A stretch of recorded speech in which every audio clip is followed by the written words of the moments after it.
Salut, c'est Rami, comment allez-vous? Donc, comme promis, je vais faire donc des vidéos, 3 ou 4. Je vais les répartir en 4, 5 vidéos parce que c'est un peu long. Donc j'espère que vous allez retenir tout ça. Alors, le footprint. C'est quoi le footprint et qu'est-ce que je vais présenter? Donc, tout d'abord, il faut comprendre les intervenants dans le marché. Qui sont? Après, je vais aborder les bougies, comment les comprendre. Après, le mouvement du marché. Après, on va parler du stock imbalance, le déséquilibre du marché.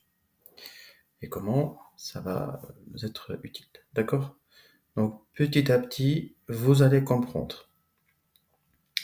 Donc, on commence par les intervenants. Donc, les intervenants, il y a deux types d'acteurs. Il y en a pas mille. Donc, ce sont les acteurs passifs et les acteurs agressifs. Donc, euh, soit en achat, soit en vente. Donc, les acteurs passifs, c'est quoi? Ce sont en fait des ordres limites. C'est-à-dire, moi je suis un particulier, je dis par exemple avec le Bitcoin, allez, quand le prix atteint 27 000, j'achète. Quand le prix est 28 000, je vends. Voilà. En fait, ces acteurs en fait se manifestent généralement. Je parle des, de grosses sommes qui sont dans le marché. Généralement, quand il y a un arrêt de la tendance, quand on est haussier, d'un seul coup on s'arrête, ou bien au baissier quand d'un seul coup on s'arrête, ou bien juste au début de la tendance. Genre, euh, les acteurs passifs, soit ils arrêtent, soit ils commencent une tendance. Donc le marché, donc c'est une période de consolidation. Donc il injecte ses ordres petit à petit, d'accord? Ça, ce sont des ordres passifs. Si on arrive à aller voir ces ordres passifs, c'est génial parce que on sera en avance par rapport aux autres investisseurs ou bien aux autres traders. Si on arrive à les voir, c'est génial. Donc on va faire comme eux. Si par exemple les baleines ou le market maker, on sait quand ils ont en train d'injecter leur argent, ça c'est le top. Donc voilà. On va avoir en fait deux possibilités. Soit une continuité du mouvement,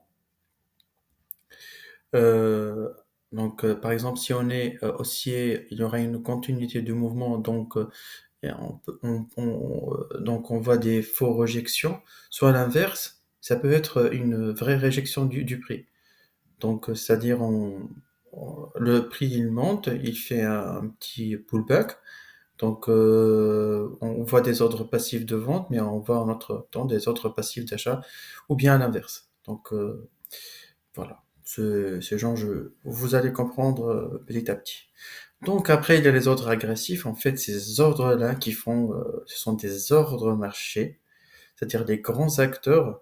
À l'instant T, ils disent, allez, on va faire bouger le prix, on va monter de volatilité. Enfin, ce sont eux qui font bouger le prix rapidement, dans un sens ou un autre. Donc, il y a deux possibilités. Soit une continuité, c'est comme j'ai présenté avec le modèle de market profile, un drive directement, ou bien en fait, des ordres, ils font monter le prix rapidement et ils font le baisser rapidement. Sell to buy ou bien buy to sell. Voilà, c'est genre cette manipulation. Généralement, ça, c'est l'open test drive. Voilà, c'est la volatilité. Voilà. Donc voilà, ça, il faut,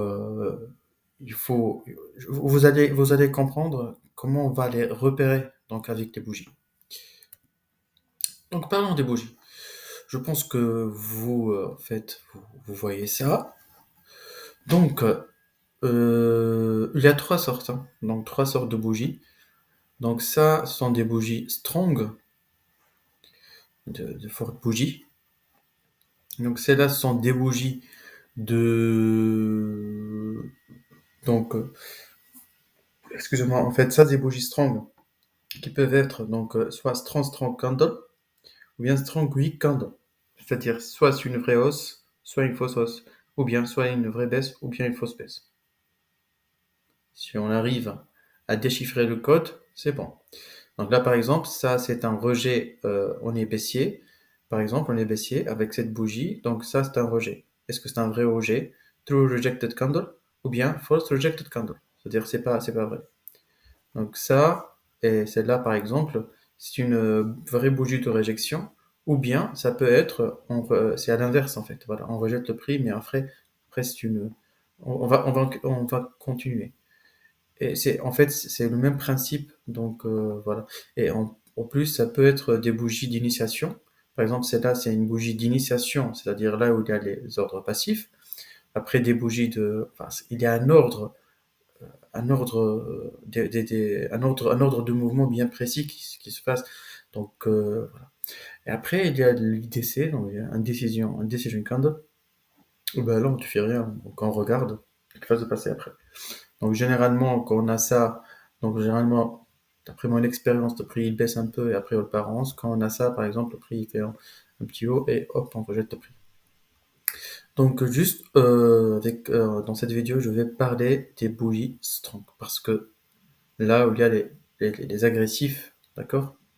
Est-ce que ce sont des agressifs qui vont faire une continuité de mouvement ou bien le contraire, ils vont juste genre faire buy to sell ou sell to buy.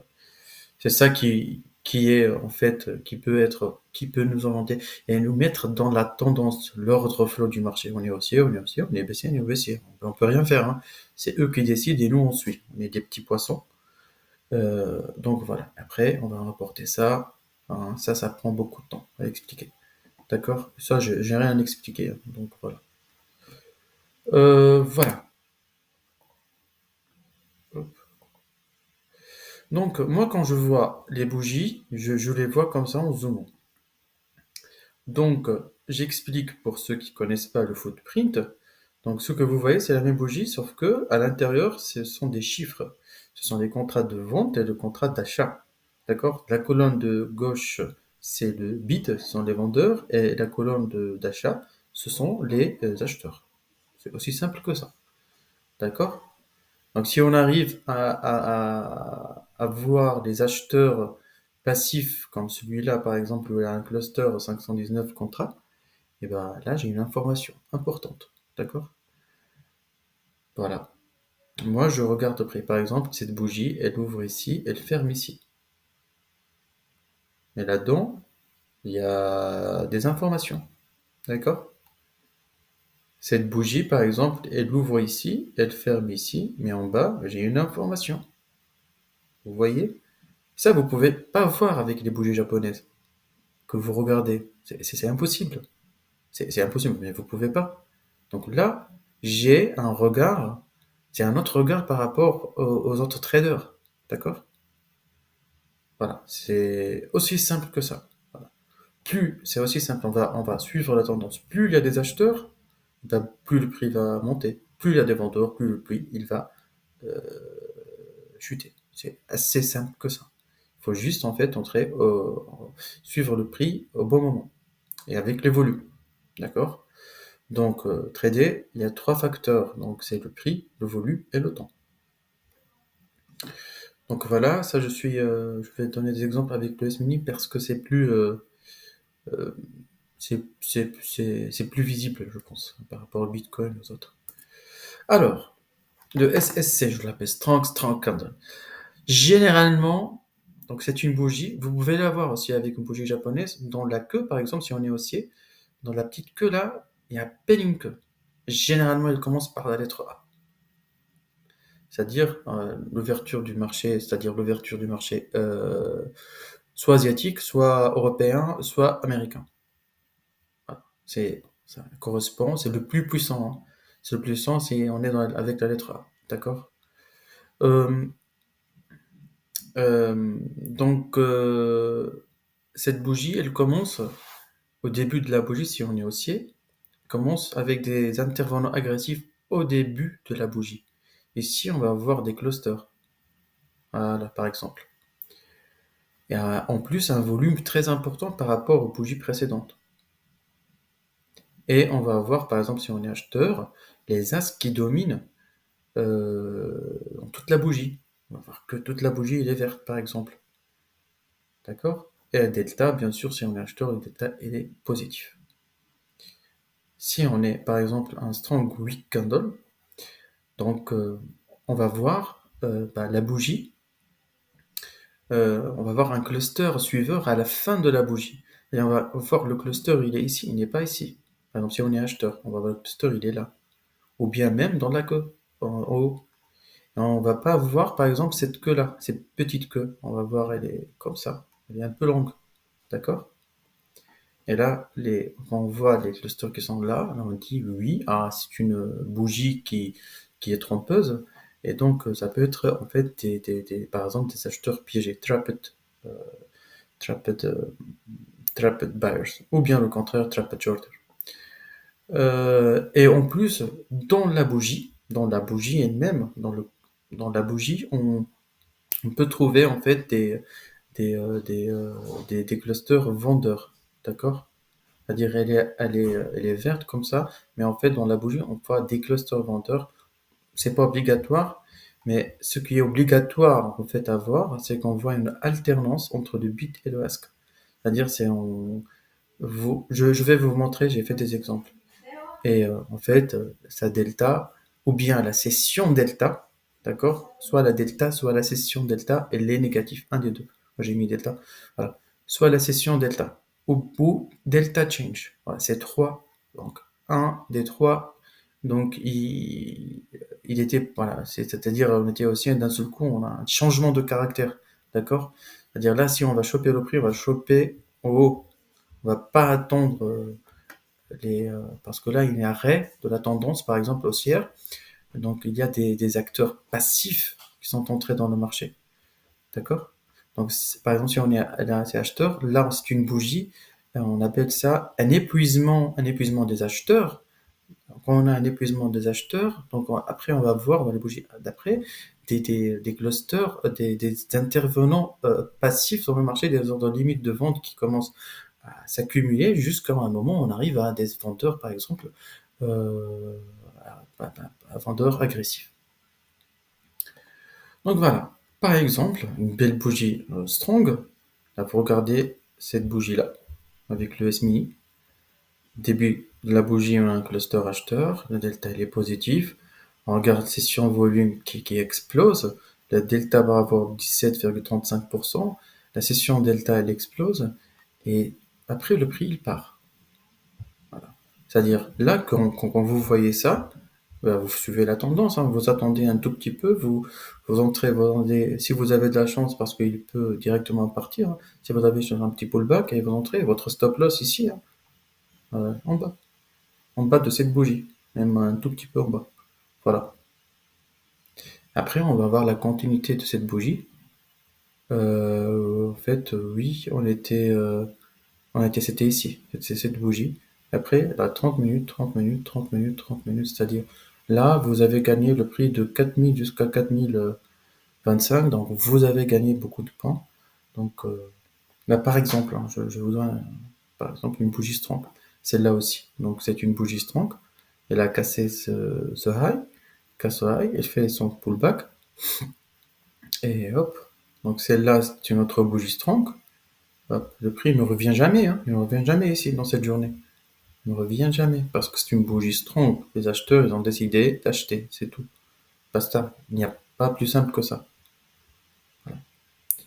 Là, on voit dans le prix monte. Voilà. Et après, je montre cette continuité à un certain moment. Donc, cette bougie-là, on voit, elle est toute. Ouais, c'est une bougie verte. Ou bien delta positif, tout ça. Mais, il y a un truc qui est intéressant. En fait, ça, c'est la continuité de la tendance haussière. On est allé jusqu'à 4047, 50 avec le S-mini, d'accord? Donc, quand on est arrivé ici, qu'est-ce qui s'est arrivé? Là, on regarde, on revient, je vois, bah, écoute, delta qui est inférieur à la delta précédente, ok. Ah, il y a un delta change, un moins 868. Est-ce que cette bougie, elle est strong? Very strong. Début de la bougie. Ah ben non, il n'y a pas un cluster acheteur pour faire monter encore le prix. Ah, il y a un cluster aussi. Ah, en haut. Ah, ce sont des piégeurs. Ok. On regarde, regarde, il y a une alternance entre bit, ask, bit, ask, bit, ask, bit, ask. D'accord. C'est, si vous vous rappelez, donc la bougie je vous ai montré, c'est toute la bougie les acheteurs dominent. Et mais là, dans ce cas, non. En fait, je me mets en bit ask ladder, d'accord, pour voir ça. Bit ask, bit ask, bit ask, bit ask. Ah, là, il y a un changement de caractère.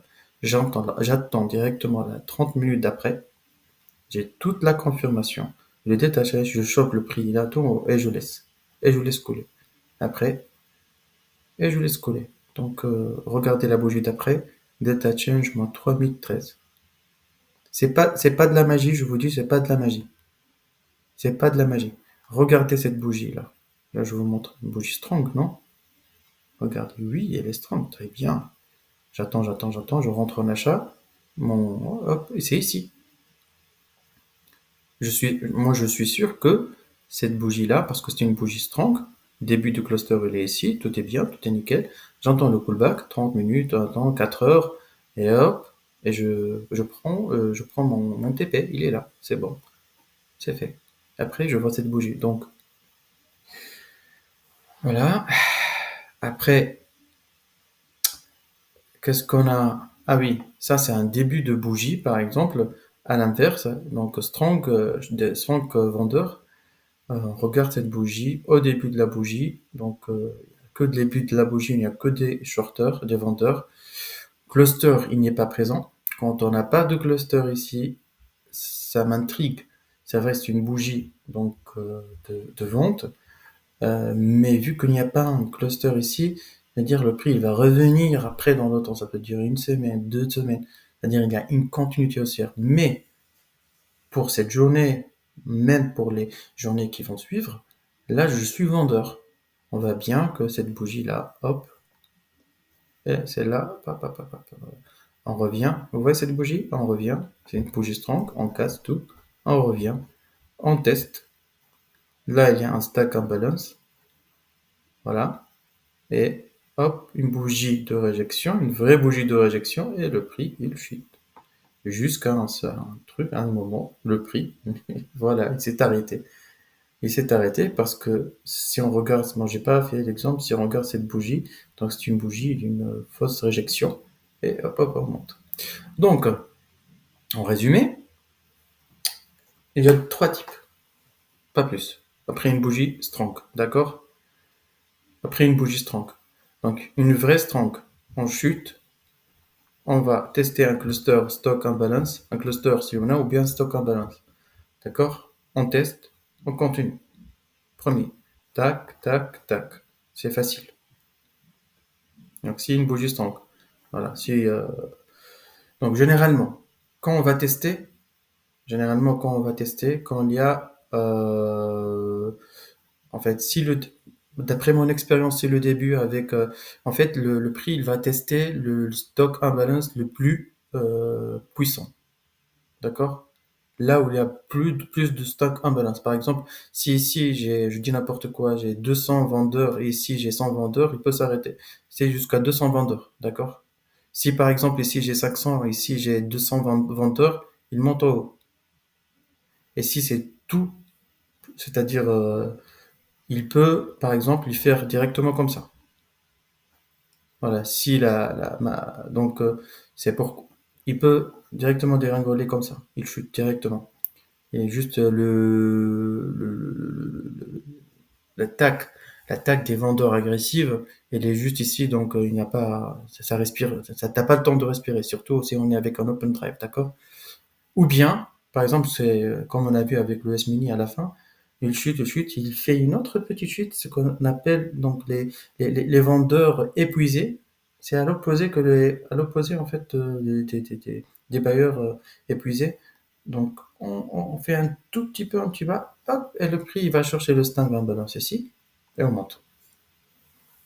Parce qu'en fait cette bougie, donc par exemple cette bougie, sa queue, elle est un peu longue. Voilà, généralement, on va trouver des acheteurs aussi, hein, des acheteurs qui sont piégés aussi pour le moment, mais cette bougie n'est pas strong. il n'est pas assez strong, il n'a pas tous les critères comme je vous ai défini. Donc voilà. Oui, ça, les bougies de réjection, ça sera pour une autre fois. Je pense qu'il y a beaucoup d'informations. Backtestez ce que je viens de vous présenter et vous allez voir. Vous allez voir. Sur ce, en fait, je vous laisse et à la prochaine vidéo.